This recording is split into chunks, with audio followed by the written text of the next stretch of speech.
It started with silence. No announcement, no press release, no cryptic tweet. Caitlin Clark didn't walk into that Nike studio flanked by agents or corporate handlers. She walked in with Sophie Cunningham.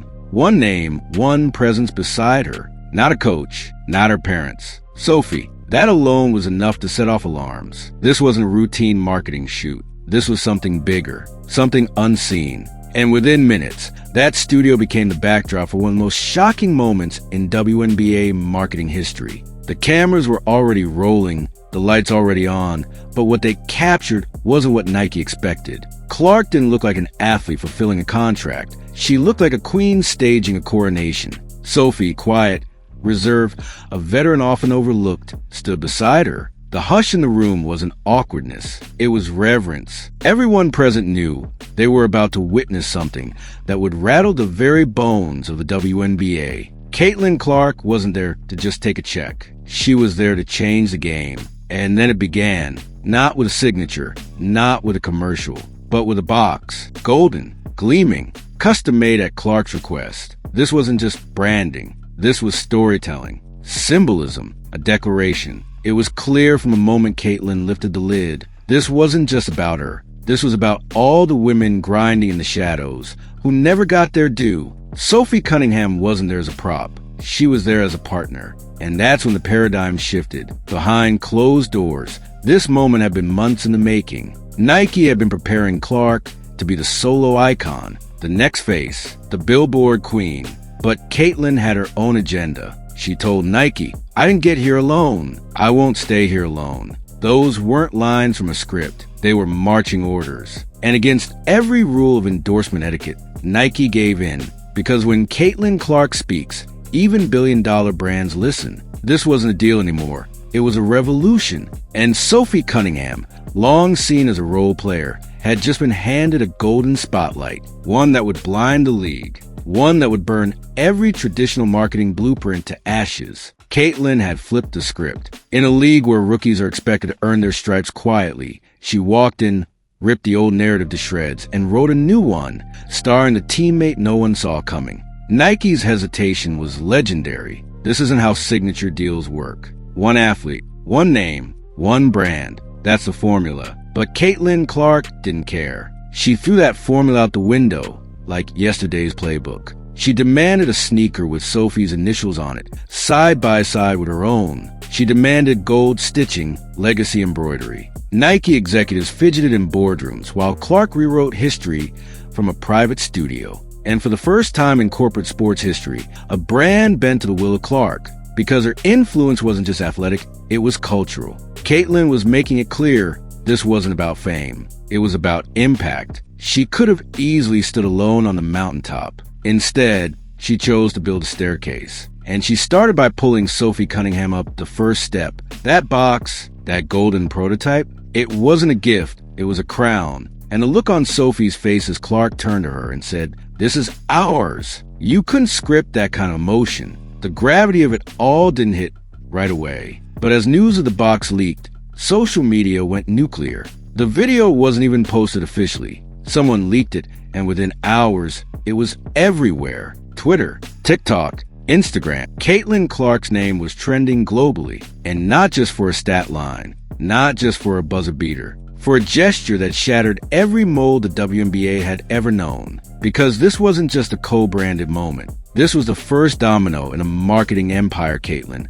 was building in real time. Every executive who once dismissed women's sports as low engagement was now scrambling. Sophie's shoe was selling out before the commercial even aired. And GOAT, the resale site nearly crashed. Listings quadrupled. People weren't just buying a shoe, they were buying into a movement. Sophie Cunningham had never been this visible. Not after her best seasons, not after her toughest games. But one golden box changed everything. Suddenly, she was on every sports page, every sneaker blog, every fan edit circulating online. And she didn't get there through controversy or viral antics. She got there through loyalty, through grit, through being the one person Caitlin Clark trusted enough to share the spotlight with.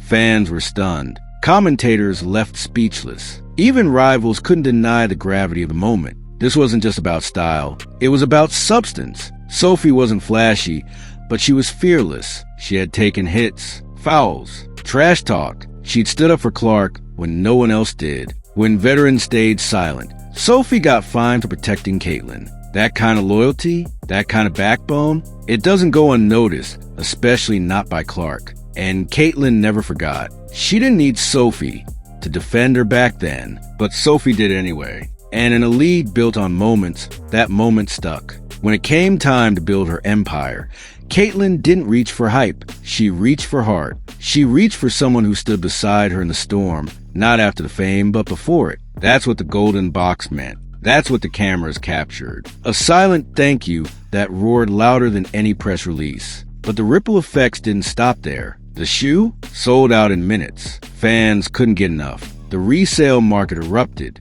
GOAT listings climbed into the thousands. And still, people begged for restocks. It wasn't about design. It was about meaning. About what that shoe represented. A shift in power. A new model of success. One built not on individual glory, but on shared triumph. And then, just when the frenzy felt like it couldn't escalate further, Nike made its boldest move yet. They didn't just approve the golden box. They doubled down on it. Behind the scenes, executives scrambled to catch up to Caitlin's vision. A vision they hadn't designed, but one they couldn't afford to ignore. They greenlit what's now known as a legacy line, an annual ritual where Clark would choose one underappreciated player to receive their own spotlight, their own golden box, their own moment in the sun. It wasn't just a continuation, it was an institutional shift. This wasn't about marketing anymore. It was about power. The kind of power athletes like Clark weren't supposed to have. Not this early, not this loud, but there she was,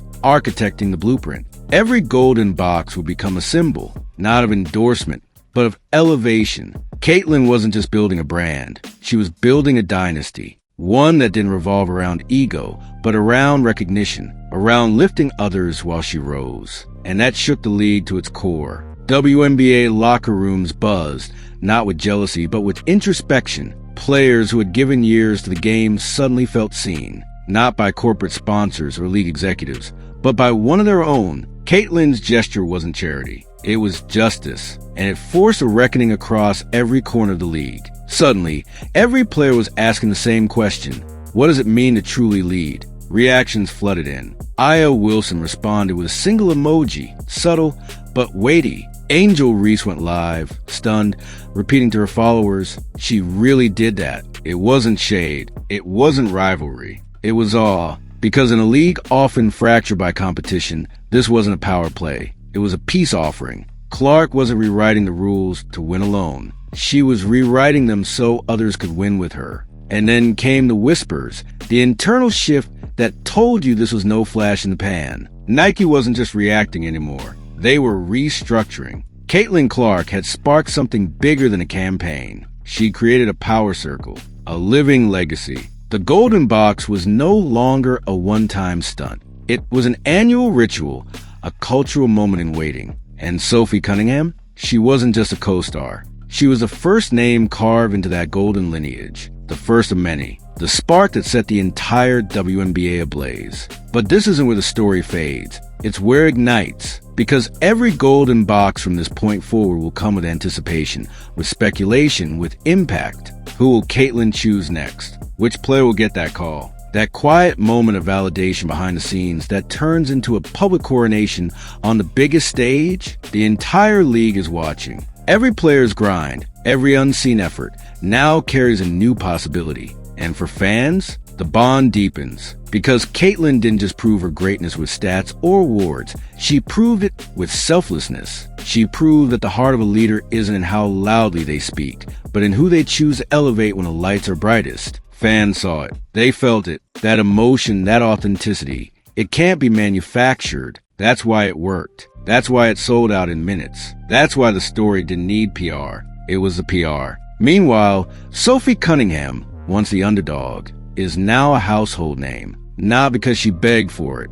but because she earned it. Because someone finally said, you matter. That someone just happened to be the most influential rookie in modern basketball history. Sophie's grind didn't change, but the world finally caught up. And now she walks with the spotlight she always deserved, forged not by luck, but by legacy. Critics said it wouldn't last, that Caitlyn's moment would fade, that the league would chew her up like every rookie before her. But with one gesture, one box, one whisper, "This is ours," she proved them all wrong. She proved that greatness isn't just what you do with a ball in your hand. It's what you do when the world hands you a mic, a platform, a billion-dollar deal, and you say, "I won't do this alone." So what now? The next box is coming. The next name will be chosen. And the eyes of an entire sports world will be watching, not just to see who scores, but to see who uplifts. This is what the WNBA looks like when it's driven by purpose, not politics. When its stars lead with vision, not vanity.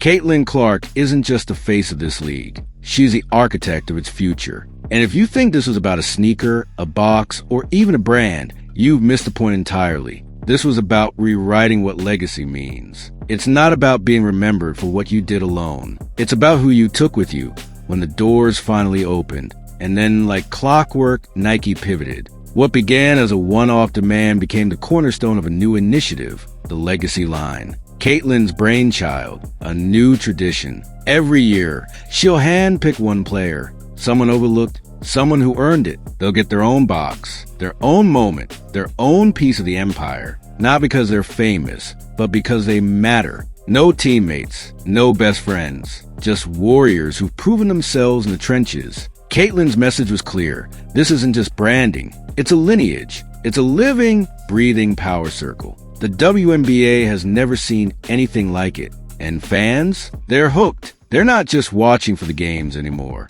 They're watching for the next golden box. Inside locker rooms, the mood shifted. Players didn't react with jealousy. They cried. They reflected. They called it what it was. Leadership. Some posted emojis. Some went live. Angel Reese? She couldn't believe what she saw. "She really did that," she whispered. That wasn't sarcasm. That was awe. Because in a league often painted as cutthroat, Clark chose compassion. And it shook the foundation of everything. Teammates didn't just praise her, they pledged loyalty. One said, "She didn't just take the bag, she shared it." Who does that? The answer? No one. Until Caitlin Clark. She sent a message, one louder than any stat sheet. Loyalty matters. Respect matters. And in this new era, power isn't hoarded, it's passed on. Sophie's name isn't just etched in that gold box. It's etched in WNBA history. She'll always be remembered as the first to be chosen, the first to be honored, the first to stand beside a generational icon, not as a sidekick, but as a peer. That box, it wasn't the end of the story. It was the beginning of a dynasty led by a newcomer who plays like a vet, thinks like a mogul, and moves like a queen. Caitlin Clark isn't just the face of the league anymore. She's at heart. And with every box, every shoe, every partnership, she's leaving a blueprint not just for players, but for the entire sports world. So if you thought Caitlin Clark was here to just shoot threes and stack trophies, think again. She's building something bigger, deeper, more enduring. Greatness isn't about how much you can take. It's about how much you can give. And in one unforgettable gesture, she gave us all a glimpse of what the future of women's basketball can look like. This isn't just about Nike. It's not just about Sophie. It's about every rookie watching, every vet grinding, every fan who ever felt the system was too rigid, too exclusive, too cold. Because now, thanks to Caitlin Clark, there's a new path, a golden one. So drop a comment below. Who should Caitlin pick for the next golden box? Because make no mistake, this story, it's just getting started. And don't forget to subscribe, because the next chapter is coming fast. And trust me, you won't want to miss what's inside the box.